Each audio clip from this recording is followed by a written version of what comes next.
Армысыздар, құрметті көрермендер, Түлкібас медиа студиясының кезекті шығарылымы. Бүгінгі эфиріміздің қонағы лого балапан түзету дамыту орталығының басшысы Дутбаева Аяулым Жұмабекқызы.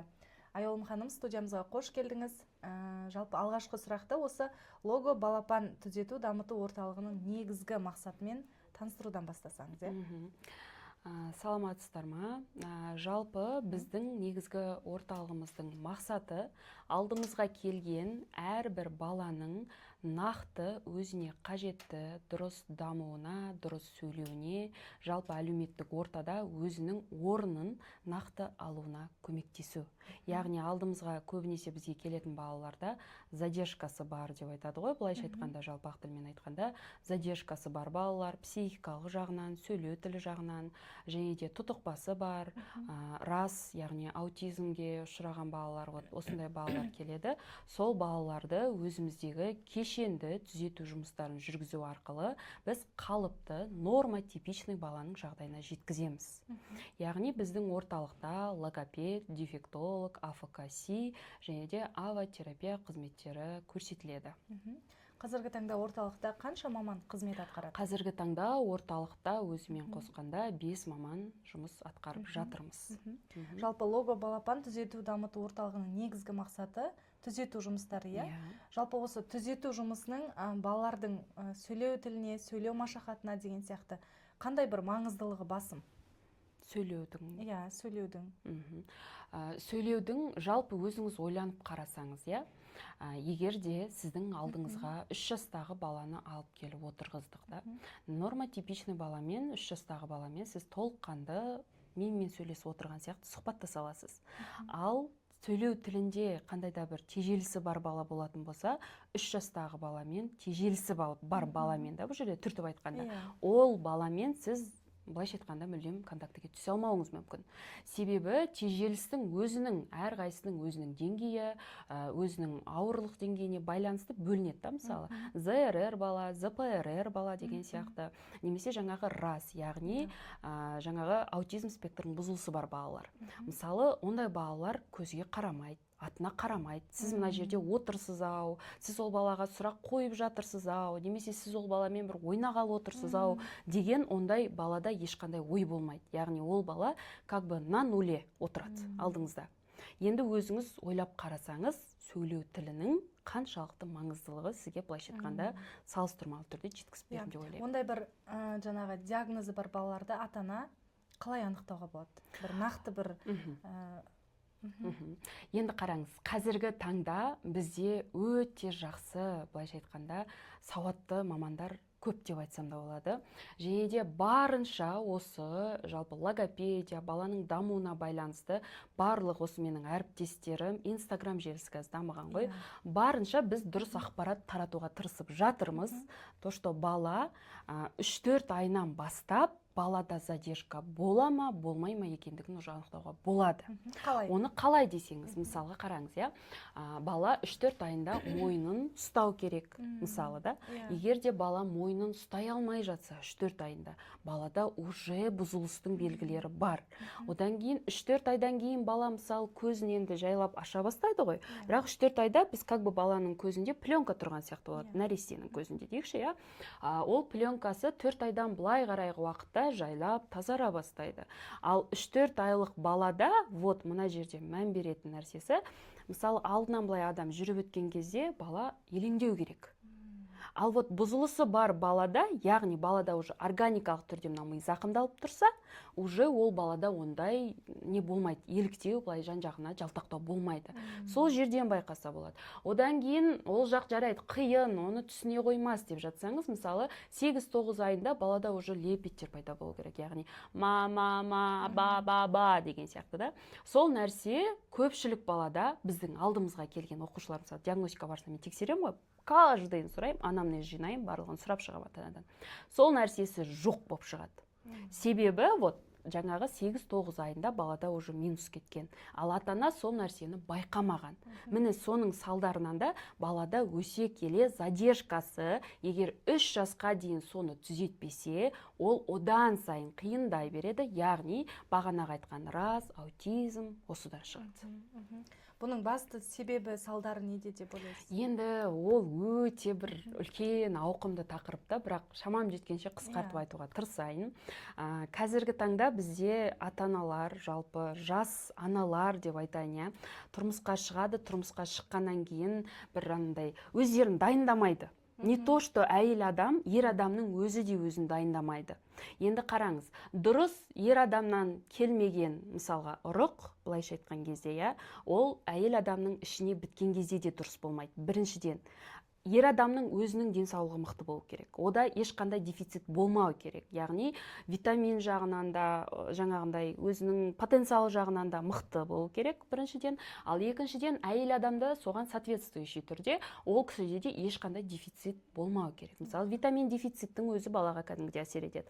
Одан кейінгі тамақ ішу, біздің рационымыз. Қазіргі таңда не? Фаст-фуд жейтініміз, суши, өңкей бір ауыр тамақтар, дұрыс қорытылмайтын тамақтар. Одан қалса энергетикті өздеріңізде біліп жатсыз, қанша адам энергетик ішіп, мысалы, кетіп жатыр жастардың өзі. Соны, мысалы, ішке бала біткеннен бастап энергетикті ішіп жүрген әйел адамның баласы да ертең задержкамен туылады. Потому что ол баланың миына тікелей әсер етеді.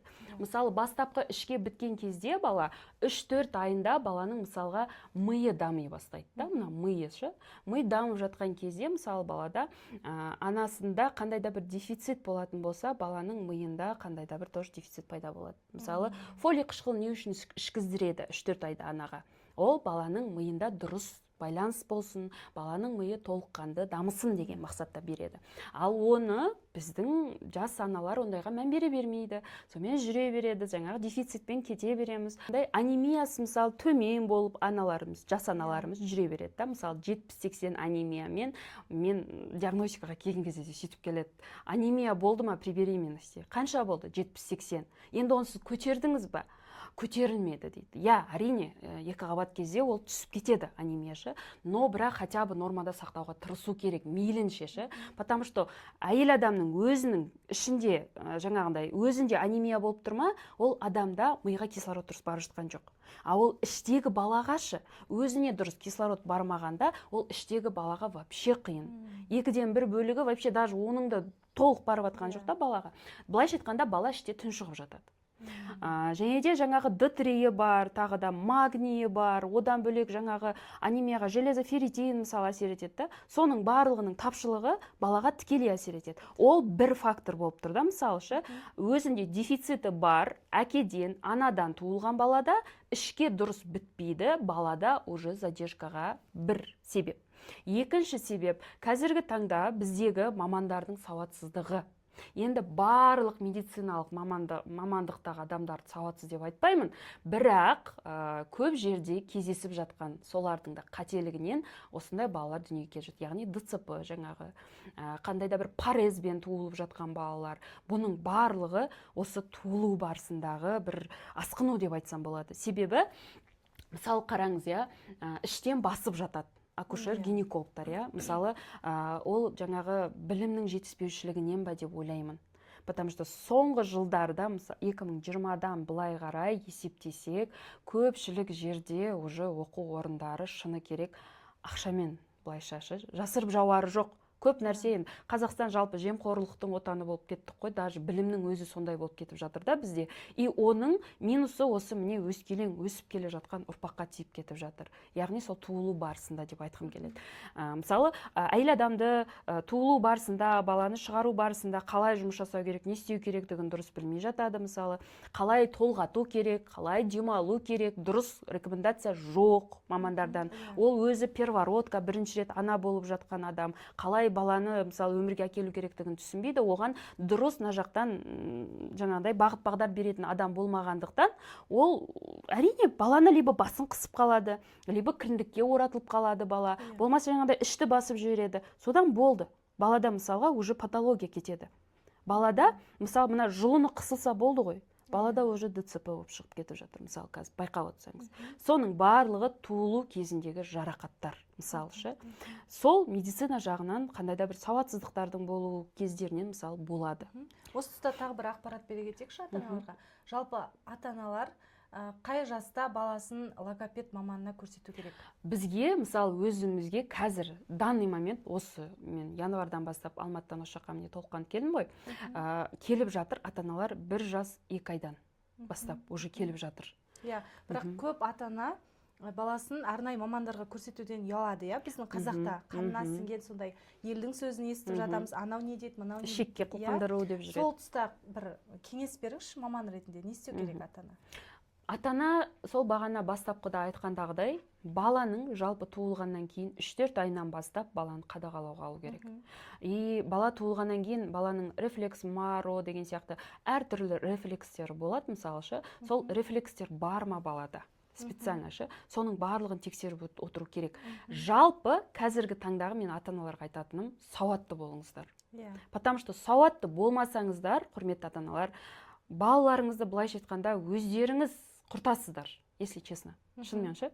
Мен енді қазір орысшалап, қазақшалап сөйлеп жатсам, кешірім сұраймын, бірақ та барынша ата-анаға да, басқаларға да түсінікті тілде болсын деп, сіздермен бірге кірімталды түрде осы тілде сөйлеп жатырмын.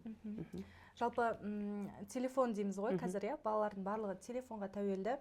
Осы тұста осы телефонның сөйлеуге, жаңа қоғаммен араласуына, иә, балалардың қаншалықты кері әсері бар? Енді қараңыздар, иә, өздеріңіз естеріңізге түсіріп көріңіздерші. Біздің кезімізде, мысалы, телефон деген болған жоқ, дұрыс па? Біз не істедік? Біз далада ойнадық, біз шалшықта ойнадық, біз таспен ойнадық, біз батпақтармен ойнадық, жапырақтан тамақ жасап ойнадық деген сияқты.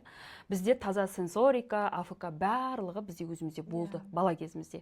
И біздерде анау айтқандай қатты задержка болған жоқ. Ал қазіргі балаларда қалай? Қазіргі балалар үйден шығармаймыз. Ой, қош шықпа, киімің кір болады, ұстама, фу, жаман, кір. Баланы уже шектеп тастаймыз. Ол бір, иә. Бала дұрыс ойнай алмайды. Ал екіншіден телефонның жоқтығында біз солай жүріп дамыдық, мысалы. Қазір телефон оның орнын басып тұр. Балам главное тыныш отырсын, телефон ютубты қосып береді ата-аналар, о жақтан бала не көріп жатыр, оған ештеңе емес, қызық емес ата-анаға. Главный бала тыныш қана, әйтеуір мен мазамды алмаса болды дейді, беріп қояды. А ол жақта не көреді бала? Ойланып көрдіңіздер ме, мысалы, да? Қазір қарап тұрсаңыздар, ютубта да, тиктокта да бір іліп алатын еш нәрсе жоқ. Біздің кезімізде не көрдік біз? Союз мультфильм, өте бір эмоцияға толы, прям қызық да, анаушы. Анан еще сөйлеген кезде де бір асықпай айтады ғой. Жили, были, бірдеңеде бір бәле деген сияқты да, бір жеңіл айтады да. Ал қазір не? Буба. Бу-бу-бу-бу, не бір артикуляциясы қимылдамайды ғой. Тек қана іс қимыл, деген сияқты бір әйтеуір бір нәрселерді көрсетіп қояды Бубада. Буба деген мультфильм бәріңіз білетін шығарсыздар, мысалы. Бұзықшылық жасайды. Иә, тек қана бұзықшылық. Мен баяғыда негізі Маша Медведьке жыным келетін еді, одан кейін мына Буба шығып вообще сөйлемейтін болдым, шыны керек бар ғой. Сол сияқты, мысалы, қарап тұрсаңыздар, бала содан жаңағындай не алады?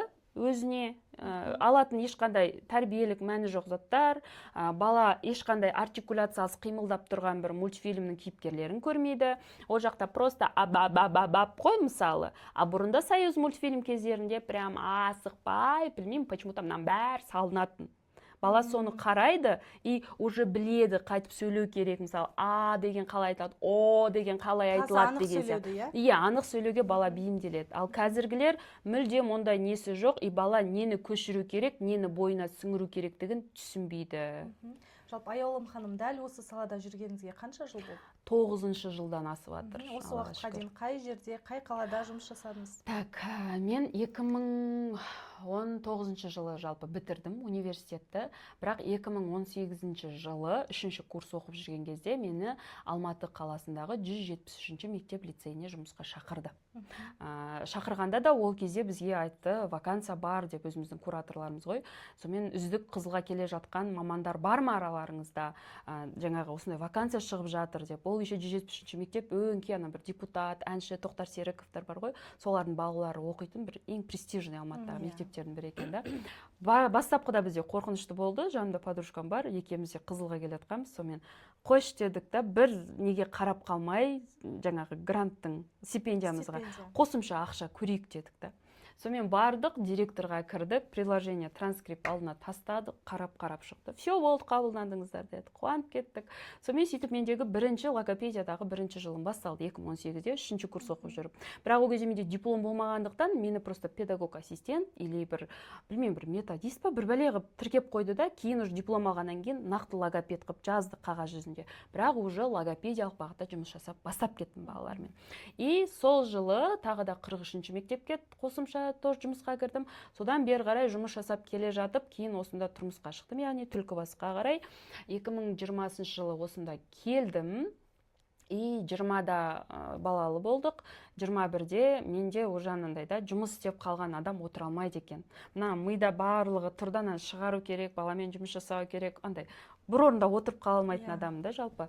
Сонымен 21-ші жылы өзімнің осы жеке кабинетімді аштым. Сол Түлкібастан, станция Түлкібастан кішігірім ғана кабинетімді ашып бастадым. Аллаға шүкір, жақсы жұмыстың нәтижесінде бір аптаның өзінде басында бастадым, 1-2 оқушымен. Уже сарафанная реклама кетті да. Балаларым бірден толып қалды. Сөйтіп жұмыс істеп жүріп, 1-2 айдан кейін уже үлкен помещениеға шықтым. Кейін жаныма тағы да бір маманды оқытып алып, ол екеуміз бірге қосылдық, жаңа грантқа қатыстық, қайтарымсыз грантқа. Сонымен кабинетімізді толықтандырып, кейін тағы да мамандар алып, уже ақшаны былай капитет жинап, кабинетті полностью бір қаланың несі орталығы сияқты қылып жабдықтап алдық. Жалпы алдағы мақсаттарыңызбен бөлісе отырыңызшы? Жалпы алдағы мақсатым, Алла қаласа, менде негізі байқасам, көпшілік балалар мектептен келеді да, мектепте ата-аналар айтады, мектеп логопедтері дұрыс жұмыс жасай алмайды деп. Сол мектеп логопедтеріне арнайы курс өткізсем бе деп жатырмын. Және де тағы да түртіп айта кететінім, мен өзім халықаралық білім академиясының тренері болып та жұмыс жасаймын. Және де сол жақтан балаларды, жаңағыдай мамандарды оқыта аламын, сертификат бере аламын деген сияқты. Сол жағын қолдана отырып, өзімнің біліміммен бөлісе отырып, жаңағы мектеп мамандарын осы логопедия саласына қарай дұрыс бағыттап, дыбысты қалай қою керек, именно логопедия бағыты бойынша қалай жұмыс жасау керек, соларды үйреткім келіп отыр. Баланы анық, әдемі сөйлеу үшін үй жағдайында ата-ана қандай бір жеңіл жаттығу түрлерін жасауға болады? Артикуляциялық жаттығулар, тыныс алу жаттығулары мысалға. Просто так, мысалы, көпшілік балаларда мысалы мынандай нәрсе жоқ та. Просто мына тілді шығару, үстіге көтере алмайды. Көп балада. Уже дизартрия балаларда, мысалы, әрқайсының өзінің диагнозы бар ғой, мысалы, дизартрик балаларда, мысалы, сөйлеу тілі мүлдем сөзі түсініксіз болады. Оларда мына тілдің тонысы дұрыс болмайды деген сияқты. Оңға, солға, үстіге, төмен, мысалы, просто мына үстіңгі ерінде, деп, мысалы, жаңағындай варенье жаттығы, тәтті тосап жаттығы дейді да. Дегенде мына үстіңгі ерінді даже жалай алмай жататын балалар болады. Болмаса тілін шығарса, деп дірілдеп тұрмайтын балалар болады мысалға ше. Сол үшін, осының барлығын қойдырту үшін балаға күнделікті артикуляциялық жаттығулар жасатса, тыныс алу жаттығуларын жасатса, өте жақсы көмектеседі негізі. Жалпы болашақ логопед мамандарына қандай кеңес бересіз? Болашақ логопед мамандарына кеңесім, мамандықтарыңызды сүйіп, таңдап келіңіздер, егер нақты сіздің мамандығыңыз болса.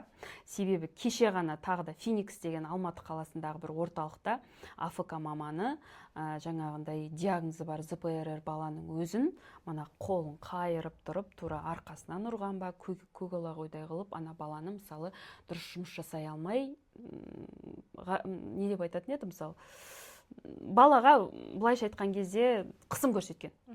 Содан енді ол орталықты толыққанды былайша тексеріске алып жатты да. Бұл жерде айтқым келіп тұрғаны, маман өз жұмысын сүйіп жасамаса, ол баламен де дұрыс жұмыс жасай алмайды. Баланы жақсы көру керек. Жұмыс жасауда қиын, ол үшін маманға не керек? Сіздерге мысалға ең әуелі жауапкершіліктен бөлек сабырлық керек, төзімділік керек, баланы жақсы көре білу керек. Алдыңа келген бала мейлі түрі бір тартымсыз болып тұрса да, ол баланы жақсы көре алуың керек. Жүрегіңді аша алуың керек. Сезініп тұрып жұмыс жасасаң, міндетті түрде алдыңа бір ауыр деңгей ме, жеңіл деңгей ме, қандай деңгейдегі бала келсе де диагноздан шығарып алуға болады. Ол балалар келген кезде бір үлкен үмітпен келетін шығар. Конечно, үлкен үмітпен келеді. Көресіздер ма?